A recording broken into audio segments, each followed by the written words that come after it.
ইনকিলাব মঞ্চের মুখপাত্র এবং জুলাই অভ্যুত্থানের সম্মুখ সারির যোদ্ধা শরীফ ওসমান হাদির ওপর হামলার পরপরই নড়েচড়ে বসে প্রশাসন। এরপরই এই হত্যাকাণ্ড নিয়ে বেরিয়ে আসতে থাকে একের পর এক চাঞ্চল্যকর তথ্য। এর মধ্যে সামনে এসেছে হাদি হত্যার সন্দেহভাজন মাস্টারমাইন্ডের নাম।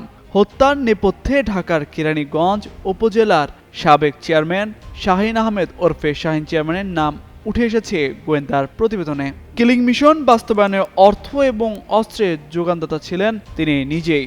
এছাড়া চাঞ্চল্যকর এই হত্যাকাণ্ডে শাহিন চেয়ারম্যানের সহযোগী হিসেবে আরও কয়েকজনের যোগসূত্র থাকতে পারে জানতে পেরেছে তদন্ত সংশ্লিষ্টরা।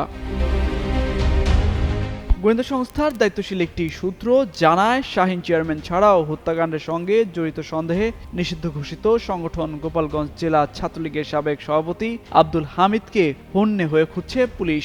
প্রাপ্ত তথ্য অনুযায়ী হাদির উপর হামলার পর ঘাতকদের ঢাকা থেকে সীমান্ত পর্যন্ত পালিয়ে যেতে সহায়তা করেন হামিদ। জুলাই বিপ্লবে শরীফ ওসমান হাদির ভূমিকা এবং গত বছর ৫ আগস্টের পর থেকেই তার বিভিন্ন বক্তব্য ও সামগ্রিক কর্মকাণ্ডে ফ্যাসিস্ট আওয়ামী লীগ চরম ক্ষুব্ধ ছিল। দলটি হাদিকে আওয়ামী লীগ এবং তাদের দোসরদের জন্য বড় বিপদ হিসেবে চিহ্নিত করে।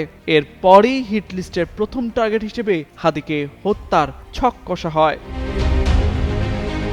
স্থানীয়রা জানান, শাহিন আহমেদ দীর্ঘদিন ঢাকার দক্ষিণ কেরানীগঞ্জ থানা আওয়ামী লীগের সভাপতি ছিলেন। তবে তিনি মাফিয়ার ডন হিসেবেই বেশি পরিচিত। শেখ হাসিনা আমলে তিনি ছিলেন সাবেক বিদ্যুৎ ও জ্বালানি প্রতিমন্ত্রী নসরুল হামিদ বিপুর ডান হাত। ৫ আগস্টের পট পরিবর্তনের পর প্রভাবশালী আওয়ামী লীগ নেতাদের অনেকের মতো শাহিন চেয়ারম্যানও সীমান্ত পার হয়ে ভারতে চলে যেতে সক্ষম হন। সম্প্রতি তিনি দেশের মধ্যে আওয়ামী লীগের হিটলিস্ট প্ল্যান বাস্তবায়ন করতে বিভিন্ন অ্যাপসে মুঠোফোনে দেশে থাকা স্লিপার সেলের সদস্যদের সঙ্গে যোগাযোগ শুরু করেন। আইনশৃঙ্খলা বাহিনীর একজন কর্মকর্তা যুগান্তরকে জানান, কয়েকটি হোয়াটসঅ্যাপ কল এবং খুদে বার্তার সূত্রে হাদি হত্যায় শাহিন চেয়ারম্যানের সম্পৃক্ততা পাওয়া গেছে।